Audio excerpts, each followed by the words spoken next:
बहुत सुंदर कथाटे आज आलोचना करवा। बेले बेले मनीष भावे मु कौन भूल करुच्ची ता परवर्ती मुहूर्त में कई जापर किंतु से भूल को जो भगवान देखु था से कथा तार मुंडू भूल जाए। सब भगवान सब देखुं कि तुम निज भूलटा से देखु थे। समस्त अन्य मानकर भूल देखला तुम भल ओकिलाती कर किंतु निज भूलटा भगवान देखुन बोली जापर। बहुत सुंदर कथाटे। जय जगन्नाथ। मु मनस्विनी आपको स्वागत करुच्ची मो ब्लॉग मनस्विनी ब्लॉग को। जदि आप नुआक देखुवे यूट्यूब तो सब्सक्राइब करदे। जदि आगुरी सब्सक्राइब कर केवल लाइक आउ शेयर करदे। आ फेसबुक रे देखुले फॉलो तो निश्चय करेंगे। ताहले शुणु बहुत भल कथाटे। जड़े लोकर माने जड़े स्वामी स्त्री दुई गोटे पुओ थिला। किछि दिन पर से लोकटर स्त्रीटी मरीगला। तो छुआटी बहुत छोट होता 2-3 वर्षर। लोक मैंने समस्ते कहले कि तुम्हें आउ गोटे बाहा हुओ कारण एत छोट छुआ को संभालिया तुमको कष्ट हो। से से मना कर देते किंतु समय अनुसार जितेबाला पिलाटी धीरे धीरे बड़ है मार निश्चिंत दरकार पड़ला से बाहा किछि दिन पर जो यहाँ बाहाई गोटे छोट छुआटी है। भारी खुशीर संसार थिला किंतु किछि दिन पर से बापा माँ 2 जन मरीगले। आउ रहिला पुओ बड़ पुओ आउ ये सान पुओटा जो पछर जो पुओटा होता कि दिन पर बड़ पुओटी बाहा गला। बहुत सुंदर परिवार टे गठन पुणी होगला। से सान भाई जो सान भाईटी किछि दिन पर तार देह बहुत खराब है।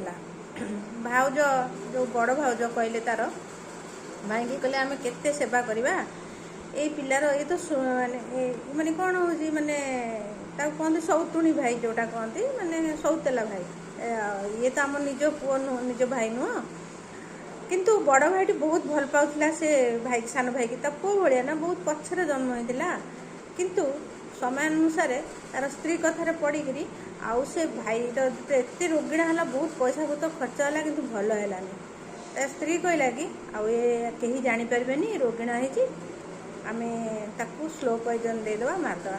भाई प्रथम राजी होना कि पर देखला बहुत पैसा खर्च हो बहुत असुविधा हो तेणु स्त्री कथा राजी वैद्य को जाई कहला बहुत पैसार लोभ देखे औषध आनी माने भल हवा औषध न आनी विष औषध आनी दे समय अनुसार मरीगला। कि 3-4 दिन भितर से औषध खाई मरीगला। तापर स्वामी स्त्री बहुत खुशी हो गले जा हो आमर काल गला आउ कहीं पैसा खर्च हबार ना एणिक आम निज संसार गठन करवा। किछि दिन पर भाईर गोटे पुओ है से पुओटी बड़ है धीरे धीरे बड़ है बाहाघर कराला किंतु तापर ता देह बहुत खराब है।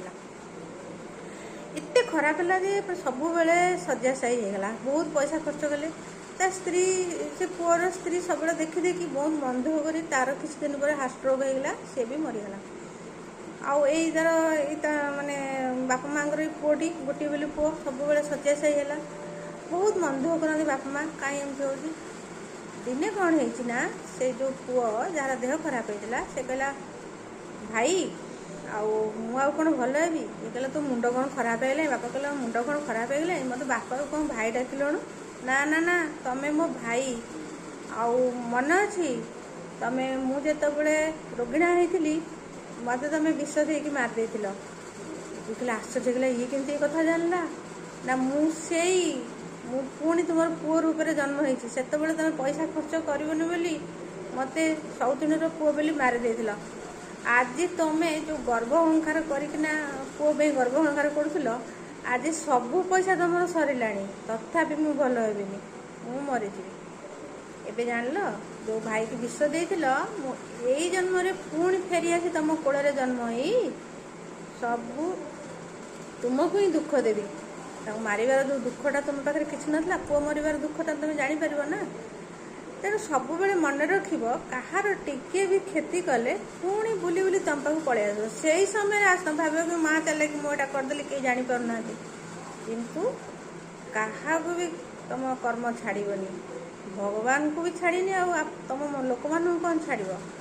थे पचारे श्रीकृष्ण उनको देवकी पचारे तू कान्हा तू तो भगवान तू 14 वर्ष पर आमको कहीं बंदिशार मुक्त कलु ना तुम कौन मन ना त्रेता जुगे राम अवतार तमें मत पठे ही कई ତେଣୁ କାହାକୁ ବି କୃଷ୍ଣଙ୍କୁ ଛାଡ଼ିନି, ରାମଙ୍କୁ ଛାଡ଼ିନି, କାହାକୁ ବି କର୍ମ ଛାଡ଼ିନି। ଯଦି ଖୁବ୍ ଖରାପ କର୍ମ କରୁଥିବ ପାରଥ ତୁମକୁ କେବେ ବି ଛାଡ଼ିବନି। ଯେମିତି ଗହଳି ଭିତରେ ଗାଈ ତା ବାଛୁରୀକି ଚିହ୍ନିପାରେ, ସେଇଭଳିଆ ତୁମେ ମାନେ ଯେଉଁ କୁକର୍ମ କରିଛ କି ଭଲ କର୍ମ କରିଛ, ଯାହାର ଫଳାଫଳ ତୁମେ ଏବେ ହିଁ ଭୋଗ କରିବ। ତେଣୁ ସବୁବେଳେ ଭଗବତ ବିଶ୍ୱାସ ହୁଅ, କାହା ମନରେ କଷ୍ଟ ଦେବା ଉଚିତ ନୁହଁ। ଯେଉଁ କଥା କହିଦେଉଛ, କଷ୍ଟ କଥା କାମ କରିଦେଉଛ, ତା ପରିବର୍ତ୍ତେ ମୁହୂର୍ତ୍ତରେ ତୁମକୁ ହିଁ ସେଇ ଫଳ ଭୋଗିବାକୁ ପଡ଼ିବ। ବୁଲି ବୁଲି ତୁମରି ପାଖକୁ ଆସିବ ସବୁ।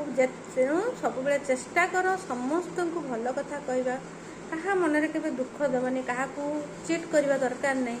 ଯେତିକି ଅଛି ତୁମ ପାଖରେ ଭଗବାନଙ୍କ ଆଶୀର୍ବାଦ, ତୁମକୁ ଯେଉଁ ସୁଖ ମିଳିଛି ତାକୁ ଅନୁଭବ କର। ସବୁବେଳେ ବର୍ତ୍ତମାନରେ ହିଁ ବଞ୍ଚ।